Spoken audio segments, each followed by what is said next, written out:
ये ध्यान सूत्र है, meditation brings with it immense responsibility and gratitude to existence. ध्यान अपने साथ अस्तित्व के प्रति एक विराट जिम्मेदारी और अनुग्रह लेकर आता है। ध्यान जब घटता है तो तमाम परिणाम होते हैं। अब सूत्र जिस परिणाम की बात कर रहा है वो परिणाम अत्यधिक महत्वपूर्ण है। इमेंस रिस्पॉन्सिबिलिटी एंड ग्रेटिट्यूड, एक विराट जिम्मेदारी और अनुग्रह। यूं तो व्यक्ति अपनी जिंदगी बिताता है शिकायतों में, बिना बात के शिकायतें। अस्तित्व ने शरीर दिया है, उसका हम आनंद लें, इसके बजाय शरीर को लेकर शिकायतें। बहुत कम लोग ऐसे मिलेंगे जो अपने शरीर को लेकर भी पूरी तरह संतुष्ट हैं। किसी को लगेगा कि मेरी जो लंबाई है थोड़ी कम दी है, किसी को लगेगा थोड़ी ज़्यादा दे दी है, किसी को लगेगा कि शरीर में ये कम है, वो कम है, नाक थोड़ी ऐसी है, कान ऐसे हैं। लोगों को देखिए, उसी पर पूरा व्यवसाय भी चल रहा है। कॉस्मेटिक सर्जरी से लेकर और तमाम तरह के क्रीम और इन सब चीज़ों का, ब्यूटी ट्रीटमेंट्स का कार्य व्यापार चल रहा है, क्योंकि लोग सेटिस्फाई ही नहीं है। प्रकृति ने उनको अच्छा भला सुंदर शरीर दिया है, उनको लगता है नहीं इसमें ऐसा होना चाहिए। तो शिकायत है, हम डायरेक्ट शिकायत भी करते हैं और ये सब इनडायरेक्ट शिकायत है। तो इसमें तो ग्रेटिट्यूड, जब ध्यान आता है तो हमको लगता है जीवन घटा, इससे बड़ी बात क्या हो सकती है। ग्रेटिट्यूड आया। अब ग्रेटिट्यूड में हम हैं, अनुग्रह में है। हमको ये वक्त मिला जिसमें हम जी सकते हैं, बात कर सकते हैं, सुन सकते हैं, ध्यान में जा सकते हैं, अपनी साधना में हम अपनी यात्रा कर सकते हैं। कितना अमूल्य अवसर है। इसकी शिकायत करनी है, इसके लिए हम तो अनुग्रहित होते हैं अस्तित्व के प्रति। कितना गहरा काम, कितनी अद्भुत घटना है ये।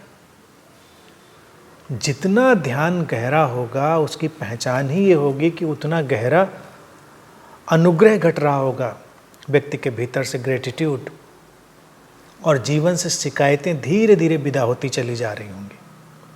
लेकिन इतना ही काफ़ी नहीं। अनुग्रह और अहोभाव ही पर्याप्त नहीं है, उसके साथ आती है जिम्मेदारी, रिस्पॉन्सिबिलिटी, एक गहरी जिम्मेदारी का भाव।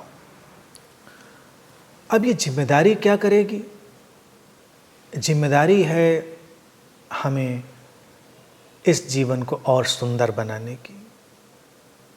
हम नैसर्गिक रूप से, नेचुरल ढंग से अपनी सृजनात्मकता की ओर मुड़ जाते हैं। हम नैसर्गिक रूप से जीवन को ज़्यादा सुंदर बनाने की तरफ मुड़ जाते हैं। वही जिम्मेदारी है। अब जैसे अगर हम उदाहरण के लिए देखें, हम इस धरती पर रह रहे हैं, धरती का सारा संसाधन हम उपयोग में ले रहे हैं, तो इसको हमें सुरक्षित रखना है, इसका हमें ख्याल रखना है। तो ये तो एक ध्यानी व्यक्ति को समझ में आता है कि हमको ऐसा ही करना है। और भारत में हमने इन चीज़ों को जाने अनजाने डाला, कभी कभी मुझे लगता है बहुत बुद्धिमत्तापूर्ण और विवेक से डाला, क्योंकि भारत में ध्यान हमेशा रचा बसा रहा। ये अलग बात है कि धीरे धीरे लोग हर चीज़ को अंधविश्वास में, कर्मकांड में बदल देते हैं। भारत में हमने पेड़ों की पूजा की, नदियों की पूजा की, हमने पत्थरों, चट्टानों, सबके लिए एक पूजा का भाव रखा।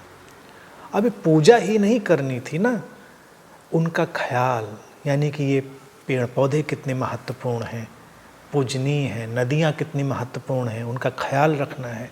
हमने नदियों को माँ कहा, तो नदी को माँ कहने का अर्थ ही है कि वो जीवन देती है। जल इतना महत्वपूर्ण, आज हम देखते हैं कि धरती कितना जल के संकट से जूझ रही है।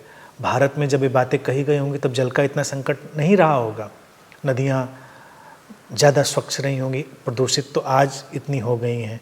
लेकिन तब भी लोगों को इतनी अंतर्दृष्टि भारत में थी कि नदियों के प्रति गहरे सम्मान का भाव रखो। अब सम्मान क्या है?